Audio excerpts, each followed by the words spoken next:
Hi everyone, ఎలా ఉన్నారు అందరూ? Welcome to day 14 of 30 days series. So ఇవాళ అయితే ఒక హోమ్ రెమెడీతో అయితే మేము ముందుకు వచ్చేసానండి. హోమ్ రెమెడీ ఏంటో చూద్దామా? ఫస్ట్ ఒక చిన్న బౌల్ తీసుకోండి. అందులో 1 టేబుల్ స్పూన్ ఆఫ్ కాఫీ పౌడర్ని అయితే యాడ్ చేసుకోండి. So 1 table spoon of coffee powder అయితే తీసుకోవాలి.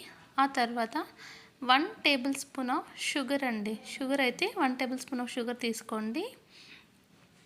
ఆ తర్వాత ఆ రెండింటిని చక్కగా మిక్స్ చేసుకోండి. And 1 table spoon of honey కూడా తీసుకోవాలండి. ఆ తర్వాత కట్ చేసిన హాఫ్ లెమన్ తీసేసుకోండి. 2 to 3 డ్రాప్స్ అందులో స్క్వీజ్ చేసుకోండి. తర్వాత ఆ ఇంగ్రీడియంట్స్ అన్నిటినీ కూడా చక్కగా మిక్స్ చేసుకోండి. అన్నీ బాగా మిక్స్ అయ్యే వరకు, దగ్గర పడే వరకు బాగా మిక్స్ చేసుకోండి.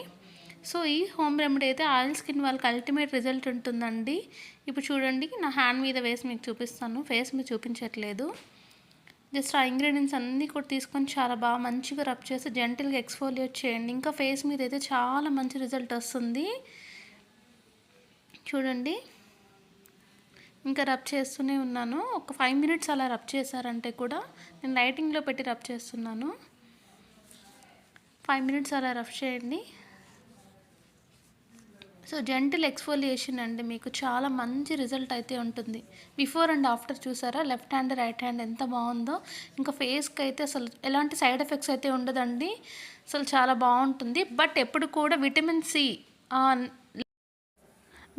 సి ఉన్న ప్రోడక్ట్ని అయితే డైరెక్ట్గా ఫేస్ మీద ఎప్పుడు పెట్టకూడదండి. నిమ్మపండుని దయచేసి ఎవరు కూడా డైరెక్ట్గా ఫేస్ మీద అయితే అస్సలు పెట్టకండి. ఇలా ఎందులో అన్నా మిక్స్ చేసుకొని మాత్రమే మనము యూస్ చేయాలి. ఎందుకంటే అందులో చాలా సిట్రస్ కదండి, సిట్రస్ చాలా పవర్